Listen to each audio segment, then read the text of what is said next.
প্রধান উপদেষ্টার এই বক্তব্য 2000 শহীদ এবং 15 থেকে 20,000 আহতের রক্তের সাথে বিশ্বাসঘাতকতার শামিল। যে চক্রান্ত আমাদের দেশের শহীদদের রক্তের সাথে বেইমানি করা হয়, সেই চক্রান্ত মেনে নিব না আমরা।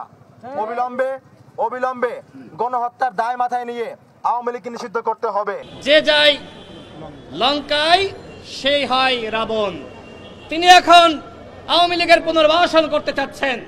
আমাদের স্পষ্ট কথা, আপনি প্রধান উপদেষ্টা হন আর আপনি যে উপদেষ্টা হন না কেন, আওয়ামী লীগকে বাংলার বাড়িতে আমরা পুনর্বাসন করতে দিব না।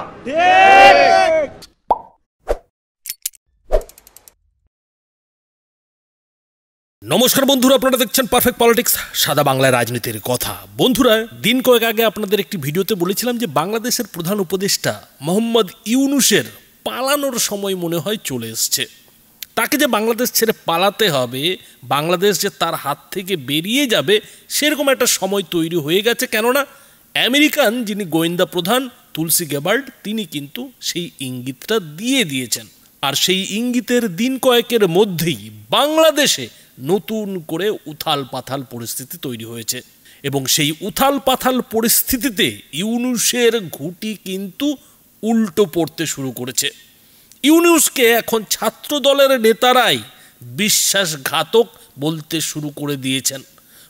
শুরু করে দিয়েছেন যে ইউনূসকে তারা যে কারণে, যে কাজের জন্য প্রধান উপদেষ্টার পদে বসিয়েছিলেন, সেই কাজ করতে ইউনূস ব্যর্থ হয়েছেন এবং তিনি ছাত্র জনতার যে আন্দোলন, সেই আন্দোলনের সঙ্গে বিশ্বাসঘাতকতা করছেন।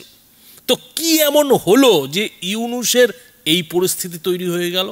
যে ইউনূসকে সামনে রেখে প্রধান উপদেষ্টার পদে বসিয়ে বাংলাদেশিরা, বাংলাদেশের ছাত্র জনতা বড় বড় স্বপ্ন দেখেছিল, ভারতের উত্তর পূর্ব অংশ দখলের স্বপ্ন দেখেছিল, সেই বাংলাদেশি ছাত্র জনতার সঙ্গে কি এমন ইউনূস করে দিলেন যে আজকে ইউনূসকে তারা বিশ্বাসঘাতক পর্যন্ত বলতে শুরু করে দিয়েছে? কি এমন পরিস্থিতি বাংলাদেশে তৈরি হয়ে গেছে যে নতুন করে কিন্তু সেনাবাহিনীকে রাস্তায় নামতে হয়েছে? তো বন্ধুরা, খেলা যেটা শুরু হয়ে গেছে সেটা হচ্ছে আওয়ামী লীগকে নিয়ে। শেখ হাসিনার আওয়ামী লীগকে আদৌ ইউনূসের সরকার নিষিদ্ধ করবে কি না, সেটাই এই মুহূর্তে বাংলাদেশের সবথেকে বড় প্রশ্ন। আর এই আওয়ামী লীগকে নিষিদ্ধ করতে গিয়েই কিন্তু এখন ইউনূসের হাত পা ঠান্ডা হতে শুরু করেছে। ইউনূস কিন্তু থরথর করে কাঁপতে শুরু করেছেন। কেননা যে আশা, যে আকাঙ্ক্ষা তিনি ছাত্র জনতাকে দেখিয়েছিলেন যে একেবারে শেখ হাসিনা, শেখ মুজিবুরের আওয়ামী লীগকে তিনি ভেঙে গুঁড়িয়ে ধ্বংস করে দেবেন, বাংলাদেশের মাটিতে নিষিদ্ধ ঘোষণা করে দেবেন, আন্তর্জাতিক চাপের মুখে পড়ে এখন ইউনূস তার সেই পদক্ষেপ থেকে ইউটার্ন নিতে শুরু করেছেন।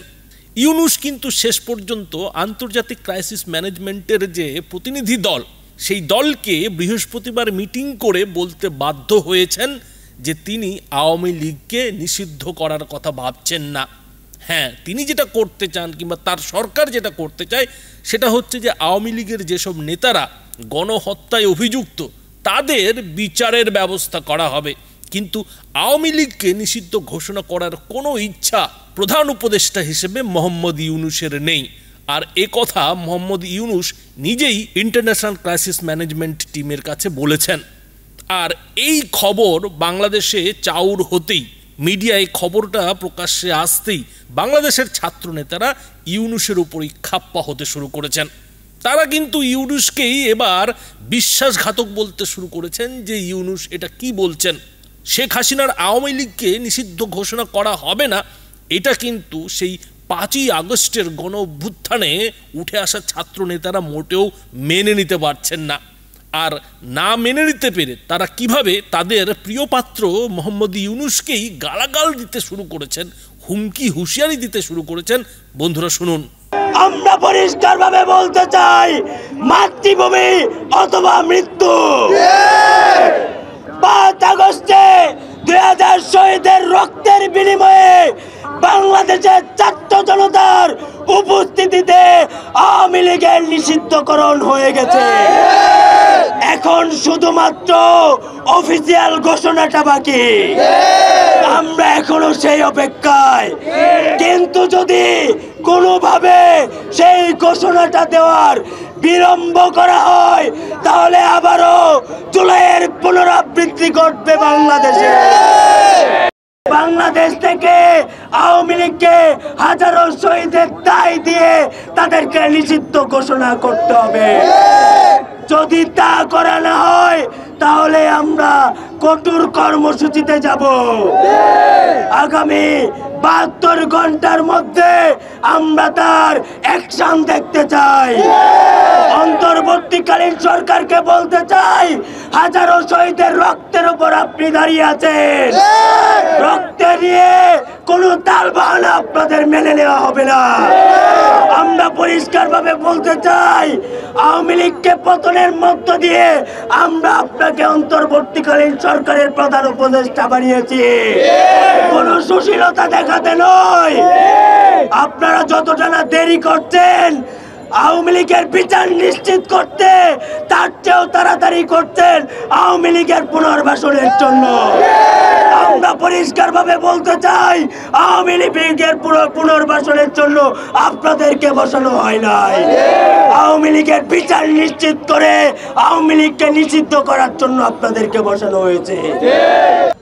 আমরা প্রধান উপদেষ্টার কাছে আওয়ামী লীগের নিষিদ্ধের দাবি তুললাম, আর তিনি কি বললেন? তিনি বললেন আগামী নির্বাচনে আওয়ামী লীগ অংশ নিবে কি নিবে না সেটি তাদের দলীয় সিদ্ধান্ত। বন্ধুগণ, আপনারা কি প্রধান উপদেষ্টার এই বক্তব্য গ্রহণ করেছেন? আমরা প্রধান উপদেষ্টার গতকালকের বক্তব্য ঘৃণা ভরে প্রত্যাখ্যান করছি। 24 ঘন্টার মধ্যে আমরা তার কাছ থেকে জবাব দিতে চাই, তিনি কেন আওয়ামী লীগের পুনর্বাসন করতে চান। ছাত্র জনতা তাকে ডেকে এনে ক্ষমতায় বসিয়েছে, কারণ আমরা ওই সময় মনে করেছিলাম যে তিনি একমাত্র ব্যক্তি আন্তর্জাতিকভাবে এবং বাংলাদেশের জনগণের কাছে গ্রহণযোগ্য। এই কারণে আমরা তাকে ওই চেয়ারে বসিয়েছি। কিন্তু কথায় আছে না, যে যায় লঙ্কায় সেই হয় রাবণ। তিনি এখন আওয়ামী লীগের পুনর্বাসন করতে চাচ্ছেন। আমাদের স্পষ্ট কথা, আপনি প্রধান উপদেষ্টা হন আর আপনি যে উপদেষ্টা হন না কেন, আওয়ামী লীগকে বাংলার বাড়িতে আমরা পুনর্বাসন করতে দিব না। তারা একটি একপাক্ষিক সরকার গঠন করেছে আমাদের ছাত্র বন্ধুরা, তো চালাও এখন। আমরা বলেছিলাম চালাইতে পারবা না, তোমাদের অভিজ্ঞতা নাই, দক্ষতা নাই। আজকে প্রমাণিত হচ্ছে তোমরা চালাইতে পারতেছ না। সরকারের সাথে তোমাদের দ্বন্দ্ব, সেনাবাহিনীর সাথে তোমাদের দ্বন্দ্ব। আজকে জনগণের করুণা গ্রহণ করার জন্য আজকে তোমরা সেগুলো সামনে আনতেছ। এতদিন কই ছিলা? ওই সেনাবাহিনী তো আমাদের ডাকে না, তোমাদের কেন ডাকে? ভাগ বাটোয়ারাই মেলে নাই, এই কারণে এখন সব ফাঁস করে হিরো সাজার চেষ্টা করতেছ। এতদিন কেন ফাঁস করো নাই? ক্যান্টনমেন্টে তো আমরা যাইনি, তোমরা গিয়েছ, কেন গিয়েছিলা? তোমাদের এই জবাবদিহিতা করতে হবে। এই প্রশ্ন কি কেউ করছে যে ক্যান্টনমেন্টে তোমাকে ডাকলো তুমি কেন ছুটে গেলা? আর সব জায়গায় কেন হাসনাত এবং সার্জিস? অর্থাৎ বন্ধুরা বুঝতেই পারছেন যে ইউনূস এখন বাংলাদেশের কুর্সিতে, বাংলাদেশের প্রধান উপদেষ্টার কুর্সিতে সারাসারি আক্রমণের মুখে পড়েছেন, জাতা কলে পড়ে গেছেন। একদিকে তিনি নিজের কুর্সি বাঁচাতে, নিজেকে বাঁচাতে আন্তর্জাতিক মহলকে খুশি করবেন, নাকি এই বাংলাদেশের ছাত্র জনতাদের খুশি করবেন? কেননা ইউনূসকে কিন্তু আমেরিকার তরফ থেকে পরিষ্কার বার্তা দিয়ে দেওয়া হয়েছে যে যাই সিদ্ধান্ত নেওয়া হোক না কেন বাংলাদেশে কিন্তু নির্বাচন করাতে হবে, বাংলাদেশে কিন্তু গণতান্ত্রিক সরকারের অধিকার প্রতিষ্ঠিত করতে হবে। গায়ের জোরে প্রধান উপদেষ্টা হিসেবে বসে যা ইচ্ছে তাই করলাম সেটা কিন্তু চলবে না। আর ঠিক এই জায়গাটাতেই কোথাও যেন ইউনূস চাপে পড়ে গেছেন যে তিনি এবার কি করবেন। কেননা নির্বাচন হলে নির্বাচিত সরকারের প্রতিনিধি হয়ে ইউনূসের বাংলাদেশের কুর্সিতে ফিরে আসার সম্ভাবনা কিন্তু খুবই কম। আর ছাত্র নেতাদের দিয়ে যে নাগরিক পার্টি তিনি তৈরি করিয়েছেন, সেই নাগরিক পার্টি বাংলাদেশে নির্বাচন হলে কতটা ভোট পাবে সেটা নিয়েও যথেষ্ট সন্দেহ রয়েছে। এই অবস্থায় দাঁড়িয়ে ইউনূসের সামনে সবথেকে বড় যেটা প্রশ্ন হলো যে বাংলাদেশে যখন তিনি ক্ষমতায় থাকবেন না তখন তার কি হবে। কেননা প্রধান উপদেষ্টার আসনে বসে তিনি এরই মধ্যে বাংলাদেশের মুক্তিযুদ্ধের যে ইতিহাস সেই ইতিহাস মুছে ফেলার জন্য কিন্তু অনেক নির্দেশই দিয়ে ফেলেছেন, অনেক গর্হিত কাজই কিন্তু তিনি করে ফেলেছেন, যে কাজের সমালোচনা সারা বিশ্ব জুড়ে কিন্তু হচ্ছে। এমনকি বাংলাদেশের মাটিতেও সেই কাজের সমালোচনা অনেকেই করছেন। তবে এই মুহূর্তে ছাত্র জনতা যেভাবে মারমুখী হয়ে আছে তাতে অনেকেই হয়তো কথা বলার সুযোগ পাচ্ছেন না। যারা শেখ হাসিনার আওয়ামী লীগ দলটি করেন তারাও কিন্তু এখনো প্রকাশ্যে আসতে পারছেন না। কিন্তু কথা যেটা হচ্ছে যে নির্বাচিত সরকার এলেই এইসব আওয়ামী লীগের সমর্থক কর্মীরা কি চুপ করে বসে থাকবেন? তারা কি ভোটের বাক্সে জবাব দেবেন না? আর এই পরিস্থিতিতে আমেরিকা যেভাবে ভারতের পাশে বাংলাদেশ নিয়ে একেবারে দাঁড়িয়ে পড়েছে, তাতে বাংলাদেশের ছাত্র জনতা যেটা মনে করছে যে শেখ হাসিনাকেই ভারত ফের বাংলাদেশের কুর্সিতে বসাতে চলেছে। আর এইটা যত তাদের মাথার মধ্যে ধীরে ধীরে ঢুকছে, এই বিশ্বাসটা পোক্ত হচ্ছে, ততই কিন্তু তারা মোহাম্মদ ইউনূসের উপরে চাপ বাড়াতে শুরু করেছেন যে নির্বাচনের আগেই শেখ হাসিনার আওয়ামী লীগকে নিষিদ্ধ ঘোষণা করতে হবে। কেননা ভোটে যদি আওয়ামী লীগ ভোটে লড়ার সুযোগ পায় তাহলে শেখ হাসিনাকে ফের যে প্রধানমন্ত্রী হতে কেউ আটকাতে পারবে না, সেটা কোথাও যেন বাংলাদেশের ছাত্র জনতার নেতারা বুঝতে পারছেন। আর সেই কারণে কিন্তু ইউনূসের উপরে তারা চাপ বাড়িয়ে চলেছেন। এই অবস্থায় দাঁড়িয়ে ইউনূস আগামী ২৬ মার্চ চীন সফরে যাচ্ছেন। ভালো মতো খেয়াল করুন যে আমেরিকার সাহায্য নিয়ে ইউনূস বাংলাদেশের কুর্সিতে বসেছেন, সেই কুর্সি বাঁচাতে এখন ইউনূসকে চীনে মানে আমেরিকার শত্রু শি জিনপিংয়ের কাছে ছুটতে হচ্ছে। অর্থাৎ এই যে মোহাম্মদ ইউনূসের চীন সফর, এই চীন সফরকে যে আমেরিকা মোটেও ভালো চোখে দেখবে না, আমেরিকা যে বাংলাদেশের উপরে আরও ক্ষুব্ধ হবে, মোহাম্মদ ইউনূসের উপরে ডোনাল্ড ট্রাম্প রেগে টং হবেন, সেটা মোহাম্মদ ইউনূসও বুঝতে পারছেন। কিন্তু তারপরেও মোহাম্মদ ইউনূস চীন সফরে যাচ্ছেন, তার কারণ তিনি নিজের সমস্ত রাস্তা খোলা রাখতে চাইছেন।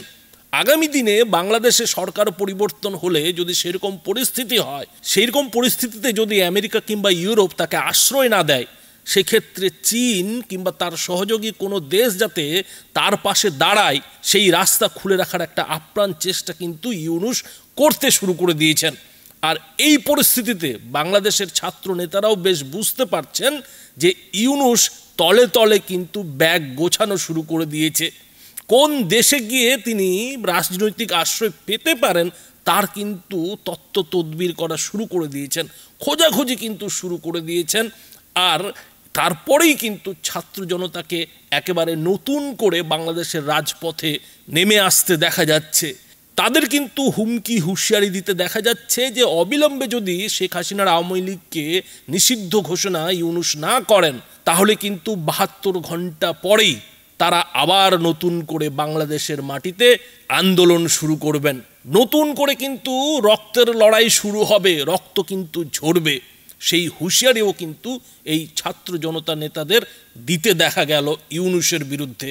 তার মানে মোদ্দা কথায় ৭ মাস আগেও যে ছাত্র জনতার চোখে রীতিমতো নয়নের মণি হয়েছিলেন, তাকে এখন চোখের বালি বানাতে শুরু করেছে বাংলাদেশের ছাত্র নেতা জনতা।